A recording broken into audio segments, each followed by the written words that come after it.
All right, so we have a little bit of a problem with this off-grid system that runs this well and this booster pump that runs the water out of the tank up there.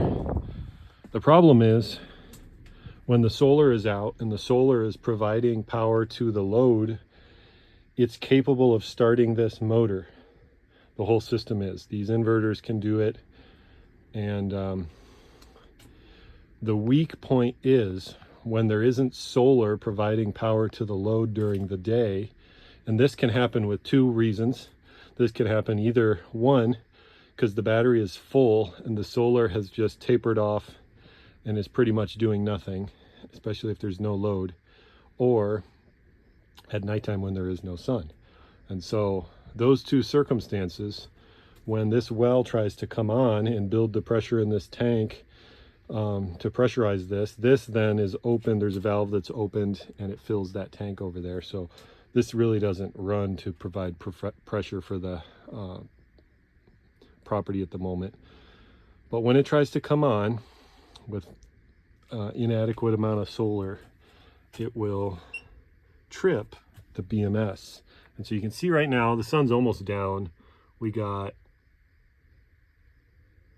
well, oh, there we go. We got 100 watts of solar that's coming into the inverters slash going into the batteries. The battery's about full. And so I'll show you what happens when I try to flip the breaker on for the well. You'll hear a little bit of a, maybe you'll hear it on my phone when I do this, but when I flip the breaker, you'll hear the well try to come on with the contactors, but you'll also hear a little bit of a clunk in the battery. And so the battery shut off because it could not provide enough amps to start everything. And so, of course, what happened is the inverter shut off also. They are currently doing nothing. 0 volts, 0 volts. I don't entirely know why I'm not getting any faults or anything, but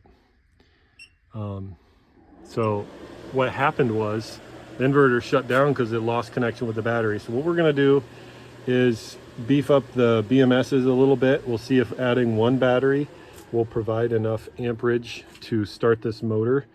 It seemed like it was even weaker than before when it tried these contactors. So that contactor will come on, and that's what turns the well on way down there. You can see 0 psi, which means the well definitely needs to come on. So I'm going to hook one of these batteries in and we'll do this again, see if it provides enough amperage with 2 batteries. Possibly we'll need 3, hoping not, but theoretically this is 10 kilowatts. 10 kilowatts needs almost 200 amps. And these are capable of surging at 20 kilowatts to start motors for a short period of time. So if it pulls all 20 kilowatts off of the 240 off of this, then it needs almost 400 amps. This probably has 100 amp BMS in it, can surge higher than 100. It's not always double. Sometimes it's barely over 100. These have 100 amp BMS, these have 100 amp BMS, and they may be able to surge to like 120 or 150 on a good day for a second or two. And so we're gonna see how many amps we technically need. I can hook my meter up to these and see how many amps we're actually getting. Actually, I need to do it off this. I got my meter hooked on here, and we have it set to the min, which I think that's going to be the right way on this. The polarity will matter, and so hopefully we get it. But I should be able to switch between min and max here and see which what will be our minimum and maximum current that we draw out of this when the motor tries to start up, what the current we actually can get off of this battery will be. So let's try that real quick. And it all happens so fast. I don't even think this thing can measure it, but anyways, let's try it again and just hook some new batteries to it.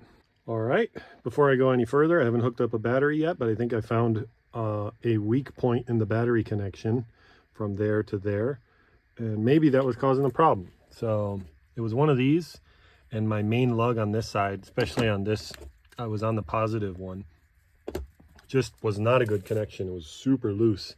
So maybe that was causing it to over amp and shut the BMS off. I'm doubtful, but we're gonna find out, because BMS shouldn't have shut off necessarily. It should have just voltage sagged and shut the inverters off and hit an end of discharge, which it was doing, but why it would trip the BMS. That's my predicament. So we're gonna find out. I'm gonna flip it on, see what it can do. Same thing. All right, so we got everything back on, and we got one of the other batteries hooked in. This one's on. I'm gonna go ahead and flip this one on. So now both of these should be providing power to the inverters. I got one inverter pretty much hooked up to this battery, one inverter hooked up to that battery, and then there's of course a jumper that parallels the two. And if we really need to, after this fails, I can still parallel another one in, kind of just pigtail off of that and see what the issue is. I'm really hoping it's not a problem with the well at this point, but it surely shuts that battery off really fast before it even seems like it tries much. And so what I'm going to do is go ahead and shut everything else off. There wasn't anything really running, but okay. So now you can see we got about 4 amps. It's running right now, and so it's going to be on the min side. I'm going to go ahead and record our min. So we got 4 amps on the min side. So I'm going to go ahead and turn the well on. Moment of truth. Okay. So looks like our min pulled 100. This thing recorded 100. It probably surged over that and hit 200 amps. But there we are. The well is running and filling the pressure tank. And we're gonna fill that guy out there. I'm probably gonna parallel this battery in, leave these batteries for this guy for now, so I don't even have any problems.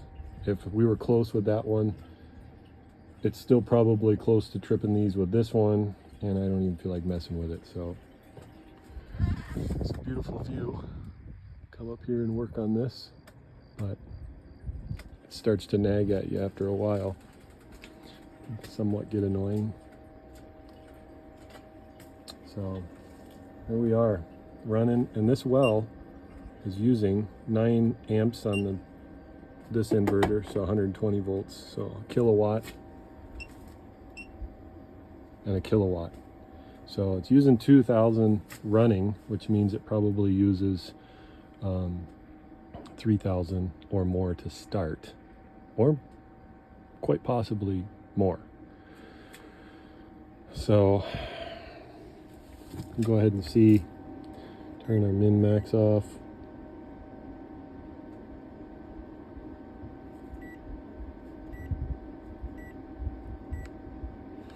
We're just pulling 40 continuously. So that does it. I'm going to go ahead and leave this other battery for now so he can be happy.